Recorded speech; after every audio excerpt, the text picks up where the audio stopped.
mekanismenya dalam Undang-Undang Hak Cipta. Outputnya belum diuji. Bagaimana efisiensinya dalam pelaksanaan, hingga bagaimana kerjasama yang adil untuk pihak pencipta dan pengguna.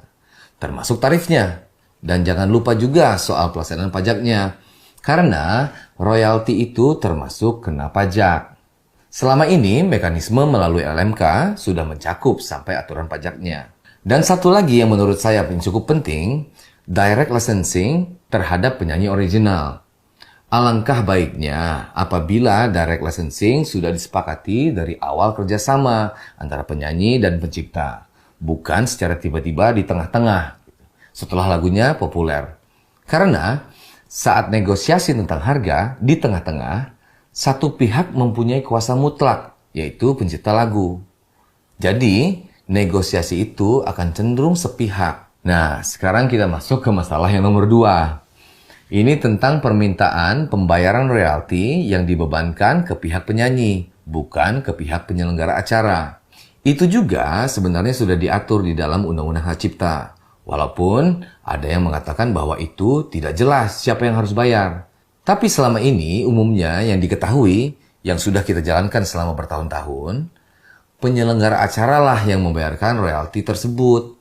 Nah, aturan ini juga yang umum dipraktekkan di industri musik di seluruh dunia. Tapi dari semua hal tadi yang diributkan, kita, pelaku industri musik ini, bukanlah yang berwenang menetapkan peraturan. Maka menurut saya, yang membuat peraturanlah yang berhak menjelaskan bagaimana seharusnya. Seperti kita ketahui, Undang-Undang Hak Cipta akan segera direvisi. Mudah-mudahan semua pihak dilibatkan, dicari jalan keluarnya yang adil untuk semua. Saya sangat berharap perubahan yang baik yang terjadi. Namun, untuk sementara waktu, sampai undang-undang yang baru rampung dan disahkan, saya pikir seharusnya pihak yang berwenang memberikan kejelasan dalam masa status quo ini. Jangan membiarkan para pelaku industri musik Indonesia menjadi bingung, atau takut, atau bahkan diperlakukan tidak adil untuk dapat menyanyikan sebuah lagu ciptaan. Kalau untuk saya pribadi, sebagai pencipta lagu, saya merasa tidak mampu untuk melaksanakan direct licensing seperti yang dibicarakan saat ini. Saya masih membutuhkan LMK untuk mendapatkan atau mengelola hak saya. Tentunya LMK yang kredibel dan bisa dipercaya. Dan juga sebagai pencipta lagu, saya ingin mempermudah orang lain untuk bisa menyanyikan lagu saya.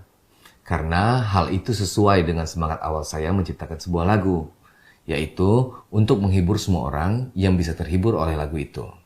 Jadi, menurut saya yang paling penting sekarang adalah negara hadir untuk mengatur sementara waktu sampai undang-undang yang baru selesai direvisi. Dan LMK